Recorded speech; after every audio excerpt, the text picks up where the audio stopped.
ഇന്ന് തന്നെ ഡൗൺലോഡ് ചെയ്യൂ. കാണൂ നിങ്ങളുടെ ഫേവറേറ്റ് ഷോസ്.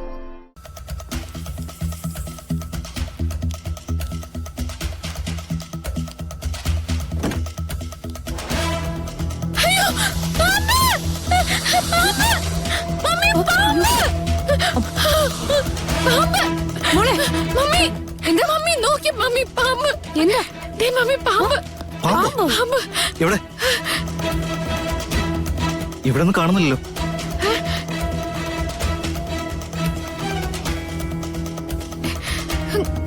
മമ്മിയുടെ പാമ്പുണ്ടായിരുന്നു.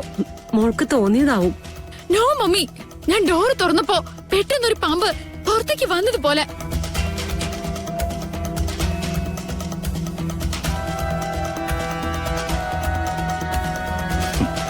എന്തോടോ താനീ പറയുന്നത്?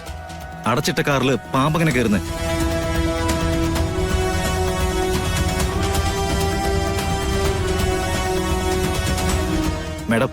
മേഡം പറഞ്ഞിരുന്നില്ലേ രാവിലെ മുതല് നല്ല തലവേദനയായിരുന്നു ഗാഥയ്ക്കെന്ന്. ഇത് അതിന്റെ തോന്നൽ തന്നെ.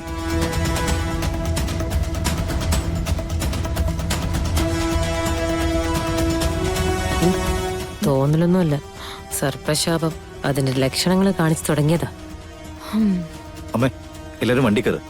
എന്തായാലും നമുക്കിവിടുന്ന് പെട്ടെന്ന് പോയേക്കാം. ഇനിയും ബാക്കിയുള്ളവരും കൂടി പാമ്പിനെ കാണണ്ടല്ലോ.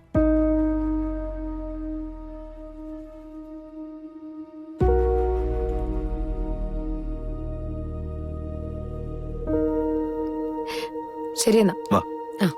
ഓക്കെ, മോള് കേറ്. അച്ഛാ കേറ്. വാ. നന്ദ, ഇനി ഞാൻ എങ്ങോട്ടും വരുന്നില്ല. ഞാൻ നാഗക്ഷേത്രത്തിലേക്ക് പോവാ. അവിടെ ഇന്ന് ആയില്യപൂജ നടക്കുക.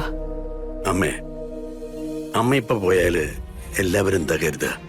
ഇനി ഒരു നിമിഷം പോലും പാഴാക്കാനില്ല. എനിക്ക് നിനക്കും മാത്രം അറിയാവുന്ന സർപ്പശാപത്തിന്റെ രഹസ്യം നിർമ്മലയും മോളും ഉദയനും എല്ലാവരും തിരിച്ചറിഞ്ഞു കഴിഞ്ഞു.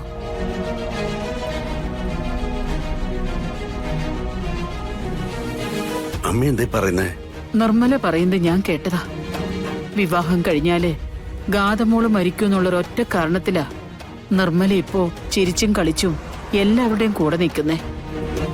ഇനി ഇത് അനുവദിക്കാൻ പറ്റില്ല.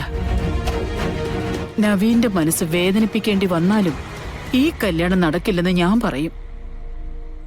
അതിനുള്ള മനഃശക്തി കിട്ടാൻ വേണ്ടിയാ ഞാൻ ക്ഷേത്രത്തിൽ പോന്നേ. നീ തടയണ്ട.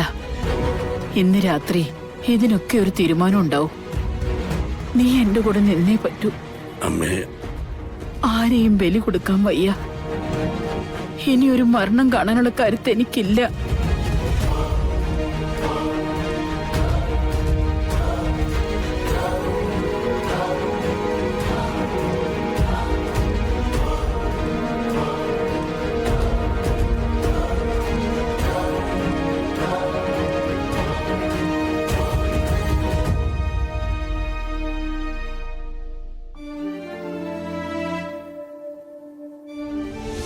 സർജറി ചെയ്യുന്നില്ല എന്നാണ് തീരുമാനമെങ്കിൽ കൂടി വന്ന ഒരു 10-15 ദിവസം